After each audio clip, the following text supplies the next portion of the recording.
पीताम्बर है योगरूढ़ शब्द, योगरूढ़, ठीक है। Yes ma'am. क्या निरर्थक शब्दों का स्वतंत्र प्रयोग किया जा सकता है? नहीं। किसान, आंख, निद्रा, फर्श, इन चारों शब्दों में से कौन सा तत्सम शब्द है? मैम एक बार और बोल देना। किसान, आंख, निद्रा, फर्श।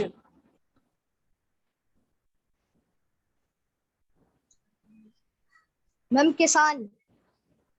किसान कैसे तत्सम शब्द होगा? किसान का तत्सम शब्द तो कृषक होता है, ये तो तद्भव शब्द है किसान। मैम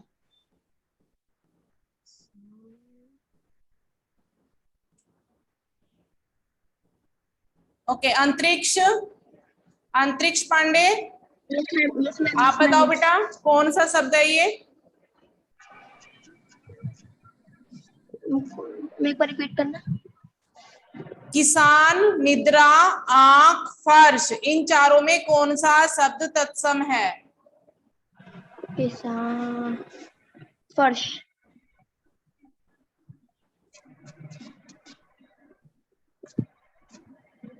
फर्श। स्वाति आप बताओ।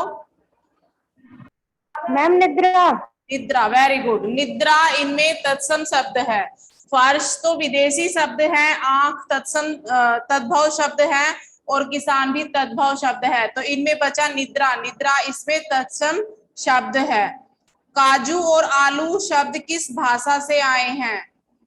रागिनी, मैम बताएं। रागिनी। ओके, अनुराग आप बताइए कौन सी भाषा से आए हैं ये? मैम हम बताएं अनुज। फ्रांसीसी, अंग्रेजी, पुर्तगाली, तुर्की।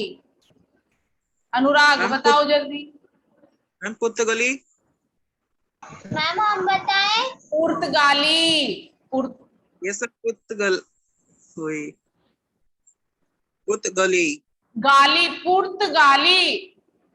ये सब पुर्तगाली।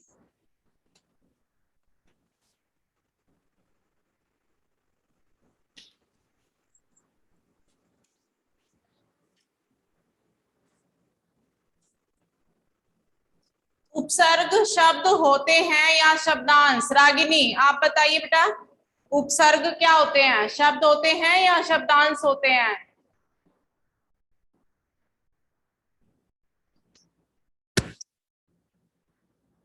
तानिया आप बताओ बेटा। मैम शब्दांश। शब्दांश होते हैं, very good.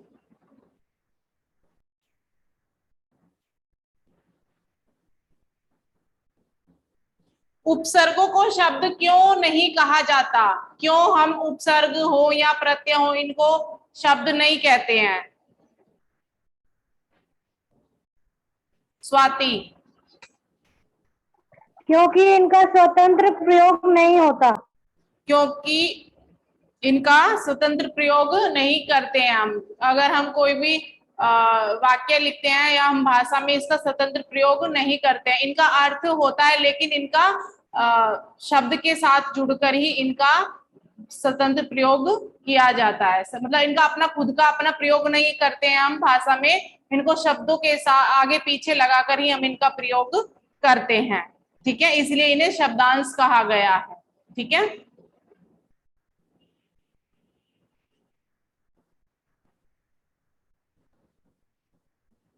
Good morning ma'am. पर्यावरण शब्द में प्रयुक्त उपसर्ग के लिए कौन सा विकल्प सही है? आ, पा, पर्या, परी। शालिनी।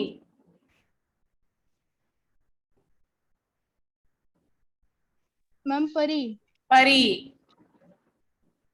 संस्कृत के अव्यय कौन से हैं? मैं ऑप्शन बोल रही हूँ, विकल्प बोल रही हूँ। बा, बे, हम, अध, दू, या हेड, वाइस, या सह, सम। कौन से हैं संस्कृत के? शालिनी बताओ। मैम सम। सह, सम, ये संस्कृत के अव्यय हैं। उपसर्गों द्वारा नए डैश का निर्माण होता है। अनुज। उपसर्गों द्वारा शब्दों का। शब्दों का। प्रतीक्षा शब्द में कौन सा उपसर्ग लगा है? प्रतीक्षा शब्द में कौन सा उपसर्ग लगा है? तानिया गौतम। मैम प्रति।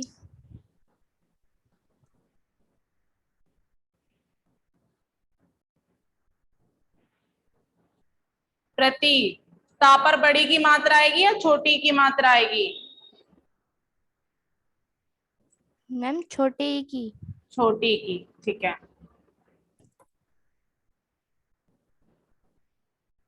अत्यधिक, इसका आपको उपसर्ग और मूल शब्द अलग करना है। अत्यधिक। निखिल। निखिल बताओ। मैम अत प्लस अधिक। अत्य प्लस ठीक मैम वो। गलत है। स्वाति बताओ क्या होगा इसका उपसर्ग? अति जमा अधिक। अति जमा अधिक। ओके। हिंदी में कितने प्रकार के उपसर्ग होते हैं? हिंदी में कितने प्रकार के उपसर्ग होते हैं?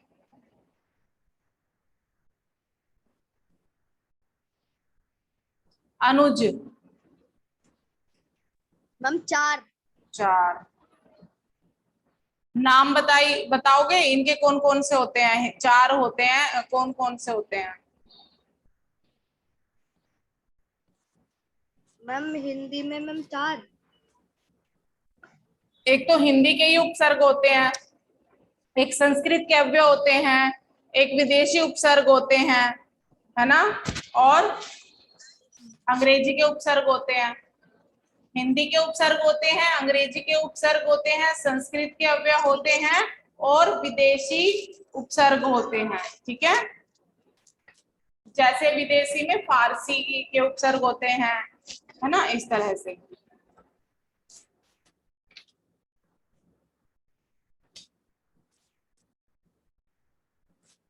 अनु उपसर्ग से 2 शब्द बनाइए।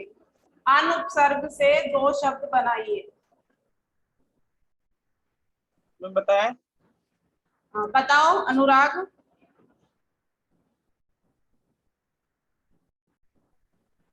मैम एक दोबारा बोलिए एक बार।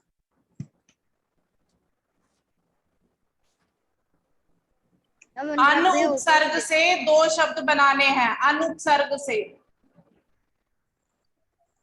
मैम अन उपसर्ग से।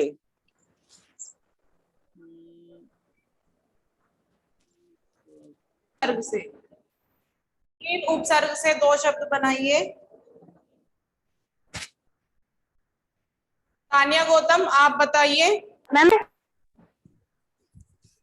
निर्मल निर्गुण। Very good. निर्मल निर्गुण। ठीक है। मैम निराशा भी हो सकता है ना? नहीं।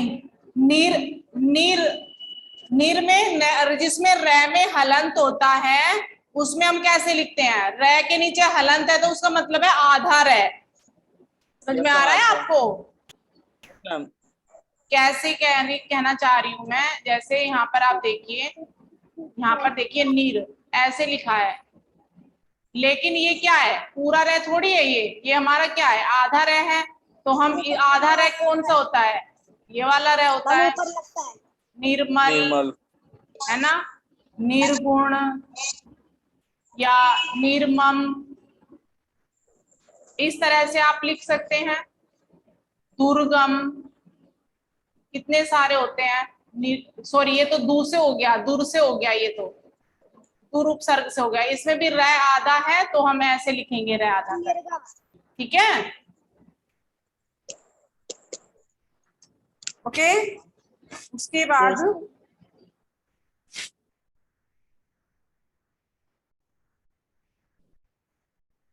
हेड से बताइए। हेड।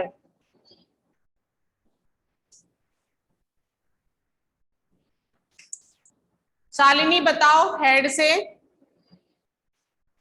अंग्रेजी का उपसर्ग है हेड, इससे बनाइए दो शब्द बनाइए। मैम हेडमास्टर, हेडमास्टर मैम और head clerk, ma'am head clerk. ठीक है, मैम बताए सेम ऐसा ही प्रत्यय का होता है, बस अंतर क्या है, जो उपसर्ग होते हैं हम उनको आगे लगाते हैं और जो प्रत्यय होते हैं हम उनको शब्द के पीछे लगाते हैं। ठीक है, प्रत्यय कितने प्रकार के होते हैं, इनके कितने रूप होते हैं प्रत्यय के? अंतरिक्ष बताओ।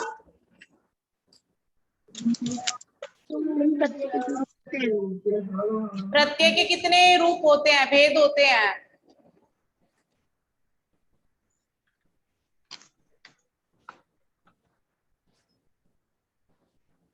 स्वाति बताओ।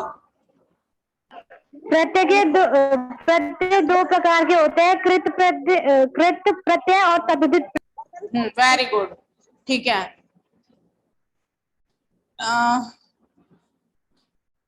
दोस्ती शब्द में कौन सा प्रत्यय लगा हुआ है?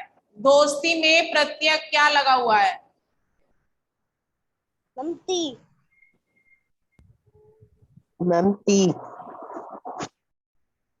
क्या लगा हुआ है? दोस्त जमाती ती। नहीं, गलत है। मैम ई। ई, बड़ी ई, दोस्त जमा ई, दोस्ती। ठीक है, इस तरह से आप तूफानी में जैसे तूफान जमा ई। नमकीन में क्या है? नमकीन में अलग करो, शब्द और प्रत्यय अलग करो। नमकीन में मैम नमक जमा इन। ईन, नमक जमा ईन, इस तरह से आप अलग करोगे। ठीक है, इंसानियत शब्द में कौन सा प्रत्यय लगा है? इंसानियत, मैम ईयत। ईयत, ईयत, ठीक है, ईयत लगा है, छोटी ई यत है, ईयत। इंसान जमा ईयत, तो हमारा शब्द क्या बना? इंसानियत। ठीक है, फिर है आपका संधि। संधि क्या होते हैं? संधि किसे कहते हैं? मैम संधि मैम स्वर और मैम जब स्वर और हम स्वर के में जब हम दो शब्दों के जब हम दो शब्दों के निकटतम वर्णों को मिलाते हैं, मेल करके नया शब्द बनाते हैं, उसको हम संधि कहते हैं। ठीक है, किस तरह से? यहाँ पर देखिए निकटतम वर्ण कैसे, यहाँ पर देखिए मैंने यहाँ पर शब्द लिखा पुस्तक और दूसरा शब्द लिखा आल्य। अब हमारी जो परिभाषा है यह है कि जब हम दो शब्दों के निकटतम वर्णों, निकटतम मतलब पास पास वाले वर्णों का मेल करते हैं और उनसे नया शब्द बनाने को संधि कहते हैं। जैसे का है, यहाँ पर क्या है? आ, यानी जो पहला शब्द है उसका अंतिम वर्ण और जो दूसरा शब्द है उसका पहला वर्ण। ठीक है, अब देखिए यहाँ पर का है, लेकिन जब हम का वर्ण विच्छेद करते हैं तो हम कुछ इस तरह लिखते हैं, कुछ इस तरह लिखते हैं। ठीक है, तो इसका अंतिम वर्ण क्या हो गया? आ, और इसका क्या हो गया? आ। तो जब हम ए और आ को मिलाते हैं तो हमारा बन जाता है आ, या आ और आ को मिलाते हैं तब भी हमारा बनता है आ। ये सब किस में आते हैं? स्वर संधि में आते हैं। संधि के तीन भेद होते हैं ना, स्वर संधि, व्यंजन संधि, विसर्ग संधि। तो जब हम स्वर और स्वर का मेल करते हैं तो वो स्वर संधि में आते हैं। तो हम इसका नया शब्द क्या बनाएंगे? पुस्तकालय। क्या बनाएंगे? पुस्तकालय। इस तरह से जब हम इन निकटतम वर्णों का मेल करते हैं और उससे जब परिवर्तन होता है उसको हम संधि कहते हैं। ओके, सभी बच्चों को आया समझ में? Yes ma'am. Yes ma'am. अब परिभाषा किसी को रटने की जरूरत नहीं है, मैंने समझा दिया, याद भी हो गई होगी। जब हम दो शब्दों के निकटतम वर्णों के मेल करते हैं उसको हम संधि कहते हैं। ठीक है, जैसे यहां पर देखिए,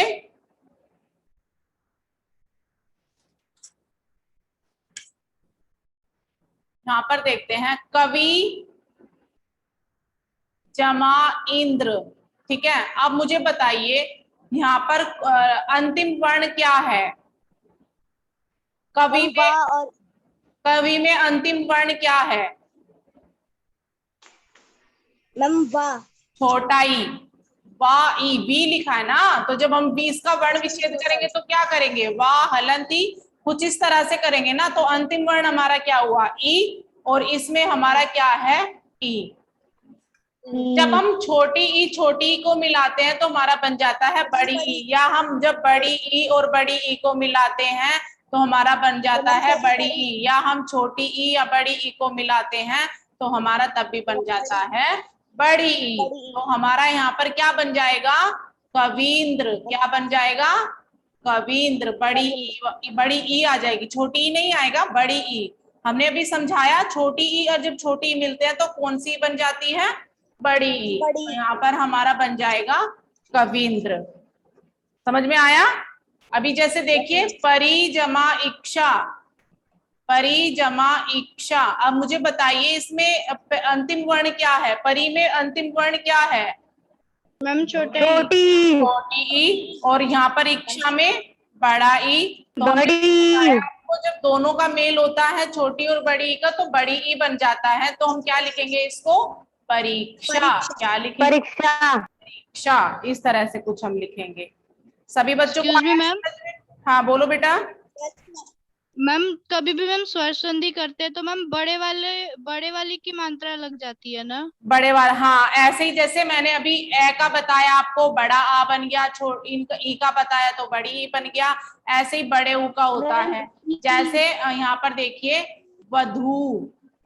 ठीक है, या हाँ वधू जमा ऊर्जा। ठीक है, अब यहाँ पर देखिए बड़ा ऊ है, यहाँ पर भी बड़ा ऊ है, तो ये बड़ा ऊ ही बन जाएगा। तो यहाँ पर बन जाएगा वधूर्जा। क्या बन जाएगा? वधूर्जा। इस तरह से बन जाएगा। या देखो यहाँ पर देखो लघु जमा उत्तर। अब यहाँ पर मुझे बताइए यहाँ पर अंतिम वर्ण क्या है? यहाँ पर हमारा छोटा ऊ है, छोटा यहाँ पर छोटा ऊ है, तो हमारा क्या बन जाएगा? बड़ा ऊ। तो हमारा ये संधि क्या बनाएंगे हम इसकी? लघुत्तर। ऐसे। समझ में आया? Yes ma'am. Yes ma'am. ठीक है, ये हमारे आते हैं दीर्घ संधि में। स्वर संधि के भी 5 भेद होते हैं। देखो संधि के 3 होते हैं, स्वर संधि, व्यंजन संधि, विसर्ग संधि। फिर स्वर संधि के भी 5 भेद होते हैं। तो जो ये हम बड़े अक्षर बना रहे हैं, वर्ण बना रहे हैं, ये सब आते हैं दीर्घ संधि में। ये सब किस में आते हैं? दीर्घ। दीर्घ का मतलब क्या होता है? बड़ा। ठीक है, इस तरह से आप सारी संधि को पढ़ेंगे तो समझ में आ जाएगा आप। ठीक है, यस मैम। समास क्या होते हैं? अब देखो संधि और समास। संधि में हमने किनका मेल किया था? वर्णों का मेल किया था। लेकिन समास में हम किनका मेल करते हैं? शब्दों का। किनका मेल करते हैं? शब्दों का। संधि बनाते दो वर्णों को मिलाते हैं, लेकिन समास को अगर इनमें अंतर पूछा जाता है तो इनका मेन अंतर, मुख्य अंतर यही है कि संधि में हम 2 वर्णों का मेल करते हैं, परंतु समास में हम 2 शब्दों का मेल करके नया शब्द बनाते हैं। ठीक है, इन दोनों में यही अंतर है। ठीक है, समास से क्या लाभ होता है हमें? जब हम समास बनाते हैं तो हमें क्या लाभ होता है? समास का अर्थ होता है बड़े, जैसे किसी चीज को हम लिखते हैं उसको छोटा करके लिखना ना, किसी भाषा में संक्षिप्तता को लाना, किसी भी वाक्य को छोटा करके लिखना, है ना, उसको हम उससे हमें समास से क्या होता है? संक्षिप्तता आ जाती है, उसका छोटा रूप आ जाता है। जैसे दशानन, दशानन को अगर हम पूरा वाक्य में एक्सप्लेन करें तो कैसे लिखा गया? 10 मुखों वाला, है ना। आनंद का अर्थ क्या होता है? मुख। तो हम 10 मुखों वाला, तो हम उसको पूरा एक्सप्लेन ना करके हम लिख देंगे दशानन। गजानन, गजान गज के समान मुख वाला गजानन, मतलब पूरा हम बड़ा ना लिख के उसको एक छोटे संक्षिप्त रूप में लिखते हैं, उसको हम समास कहते हैं। ठीक है। अच्छा, अब समास के कितने भेद होते हैं, कितने प्रकार के होते हैं समास? मैम 6। 6 प्रकार के होते हैं।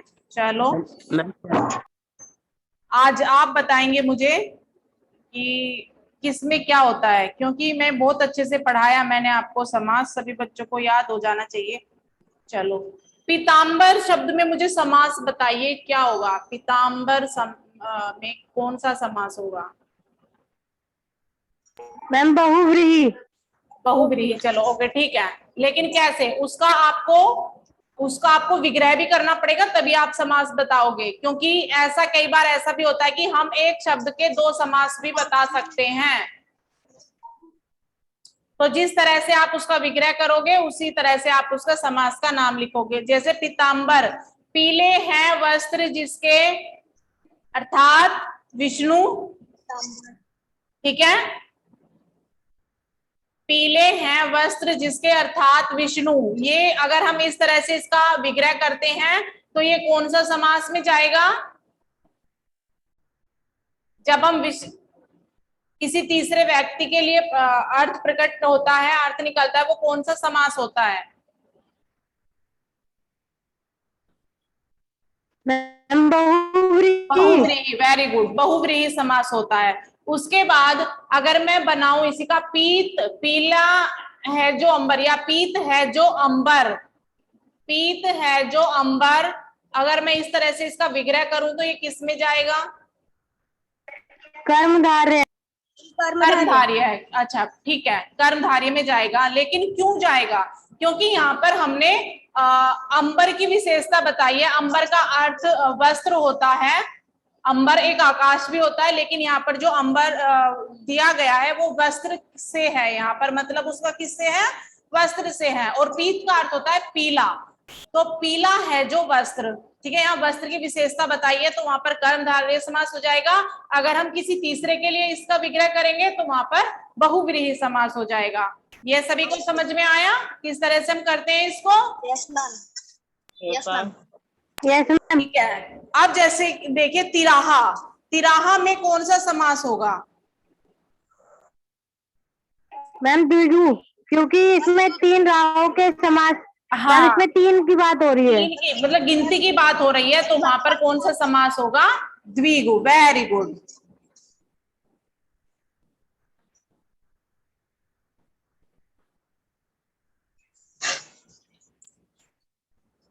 ठीक है, लाभ और अलाभ ये किस में आएगा? अगर हम इसका ये समास विग्रह करके दिया है, लाभ और अलाभ, अगर हम इसका समस्त पद, मतलब एक छोटा रूप, समस्त पद क्या होता है जब हम इनको विग्रह से छोटे रूप में लिखते हैं उसको हम समस्त पद कहते हैं। तो इसका समस्त पद क्या बनेगा? लाभा लाभ। तो ये किस में आएगा? किस में आएगा ये?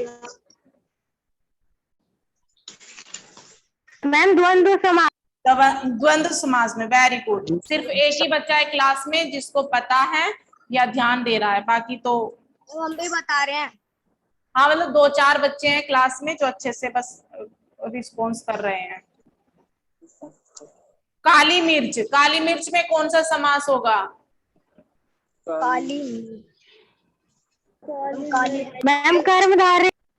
कर्मधारय है। विग्रह करके बताओ, विग्रह करके। हम काली है जो मेरे। मैम Very काली good, है काली जो है मिर्च जो कर्मधारय। वेरी गुड, काली है जो मिर्च। ठीक है, तो इस तरह से सारे बच्चे इनको याद करेंगे। ठीक है मैम कोई सा भी वर्ड आ सकता है ना? हाँ बेटा, कोई सा भी वर्ड आ सकता है, चैप्टर के बीच में से भी आ सकता है। ठीक है।